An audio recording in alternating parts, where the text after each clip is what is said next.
Bismillahirrahmanirrahim. Nabi urang sarerea Kangjeng Nabi anu mulya Muhammad jenenganana Arab Quraisnya bangsana Ramana Gusti Abdullah Ibuna Siti Aminah dibabarkeun di Makkah wengi Senin tahun Gajah Rabiul Awal bulana tanggal ke-12 April bulan Masehina tanggal ke-20 Ari bilangan tauna 500 cariosna 70 panambihna sareng sahiji punjulna Siti Aminah misaur waktos babarna kacatur ninggal cahaya mani ngempur di bumi hurung mancur parangina Kangjeng Nabi jati kapinuku puji pinter tur gede kalami sabarnya kasasami Ker 4 tahun yuswana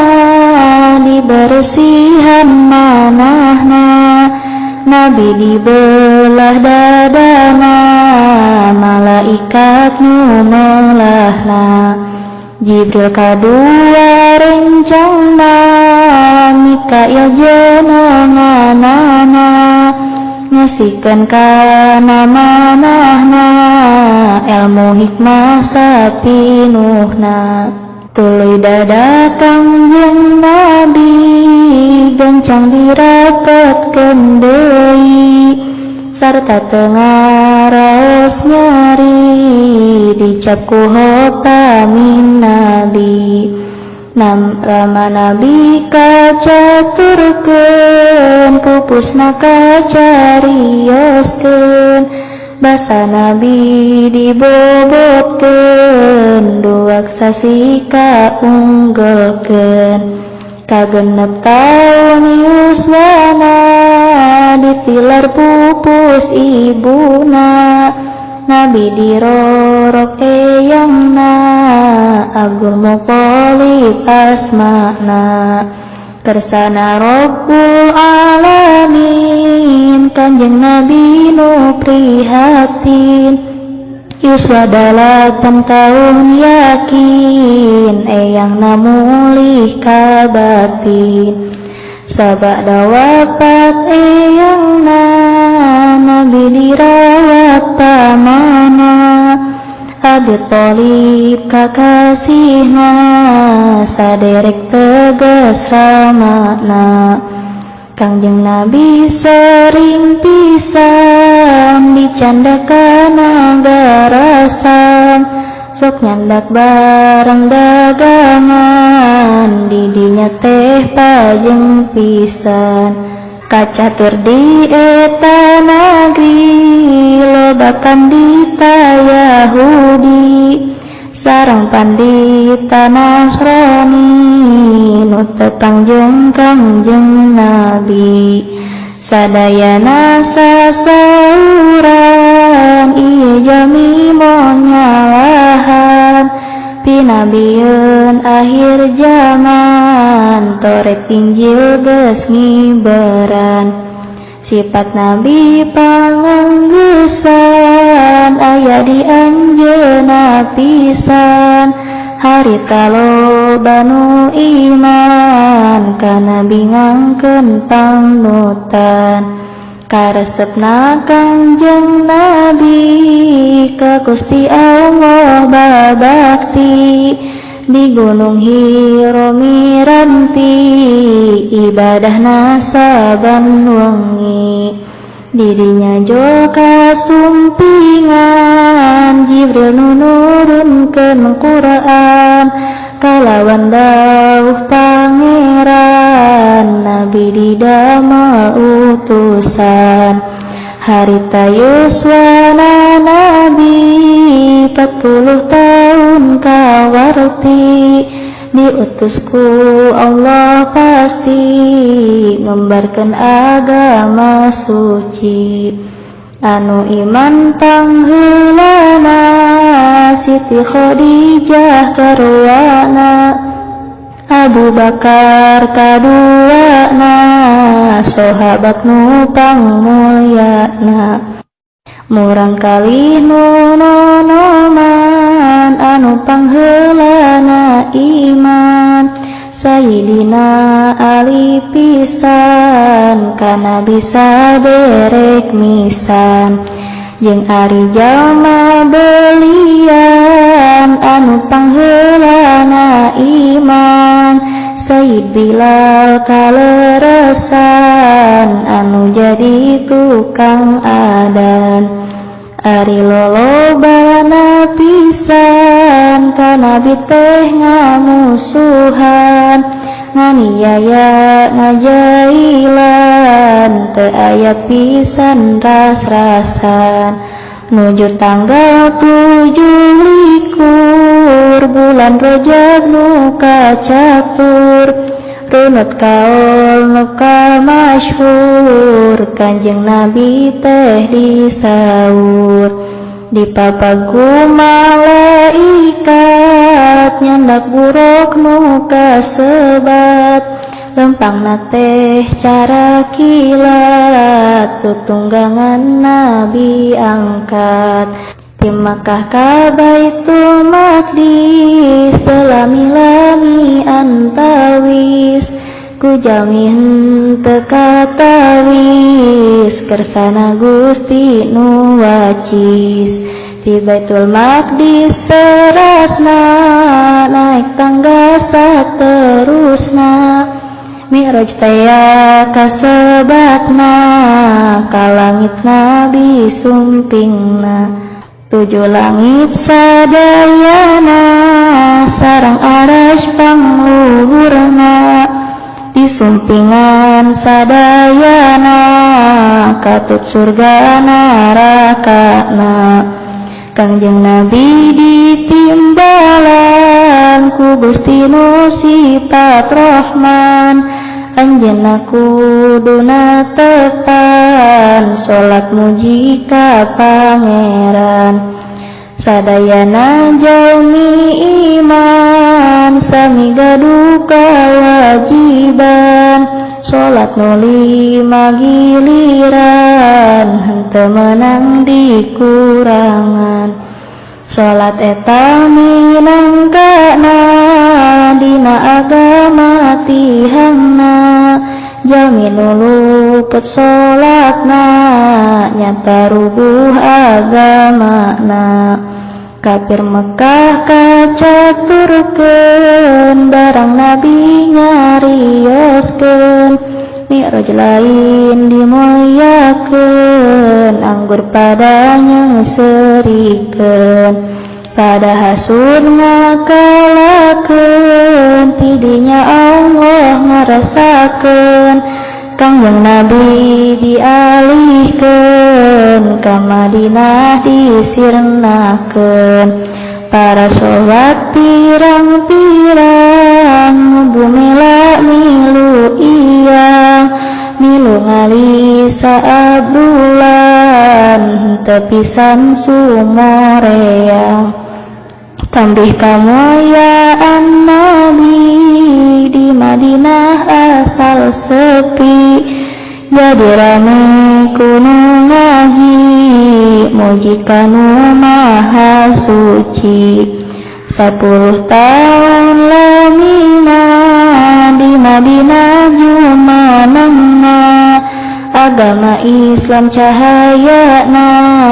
gumebyar ka mana-mana ari mungguh Kangjeng Nabi nyaahna langkung ti misti ka umatna jalur istri leuwih ti sepuh pribadi welas asih kanu miskin, sumawan ka budak yatim, pada sebeh ku paparin, kadaharan jeung pisalin. Akurna ka urang kampung, calik satata ngariung, tara angkuh jeung adigung, sanajan ka urang gunung. Kanu nandang kasusahan, gering jeung kapapatenan, nalayat sarta ngubaran, ngajajakeun ka kuburan.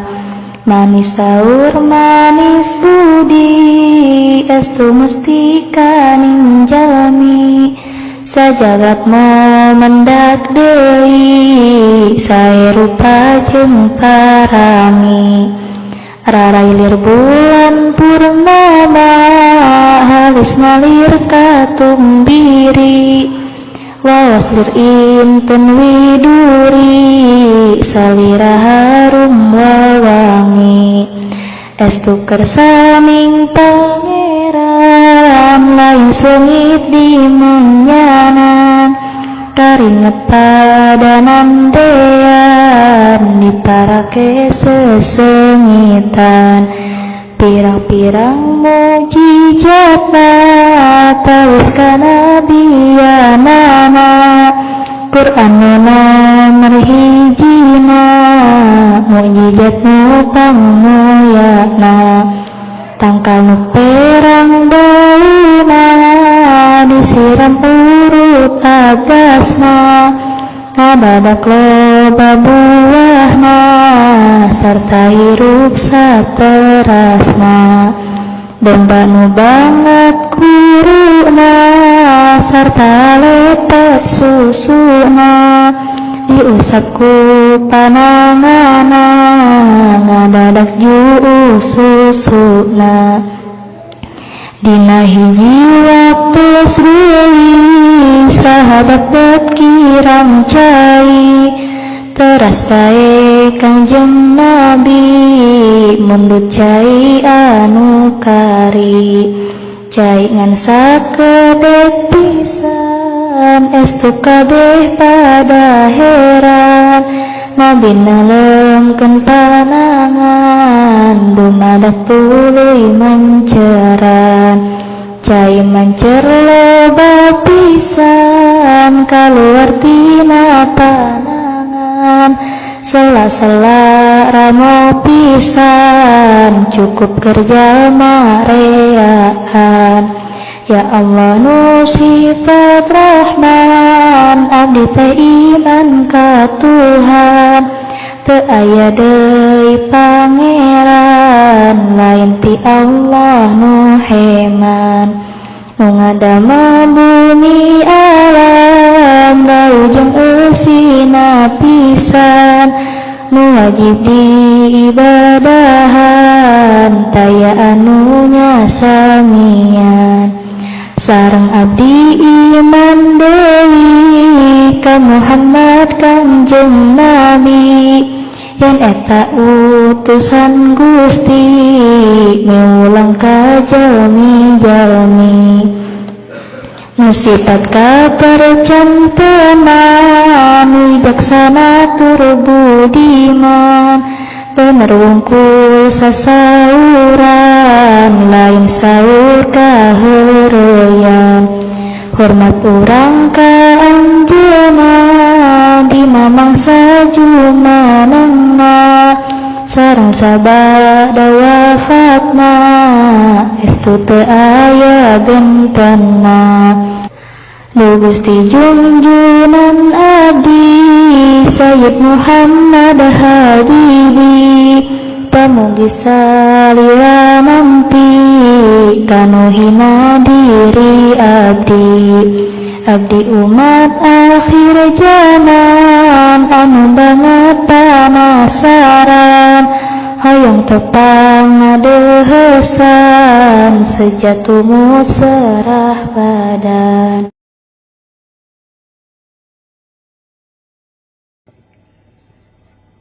Gusti urang sararea Kanjeng Nabi anu mulia Muhammad jenenganana Arab Quraisy bangsana Ramana Raden Abdullah Ibuna Siti Aminah dibabarkeun di Mekah wengi Senen tahun gajah Rabiul Awal bulanna tanggal ke-12 April bulan Masehina tanggal ke-20 Ari bilangan tahunna 500 cariosna 70 panambahna sareng sahiji punjulna Siti Aminah misaur waktos babarna kacatur ningal cahya mani ngempur di bumi hurung mancur babar taya kokotoran orok tos kenging nyepitan so calir kenging nyipatan serta harum sesengitan medal Nabi akhir zaman pirang-pirang keanehan sesembahan bangsa setan kabeh pada raruksakan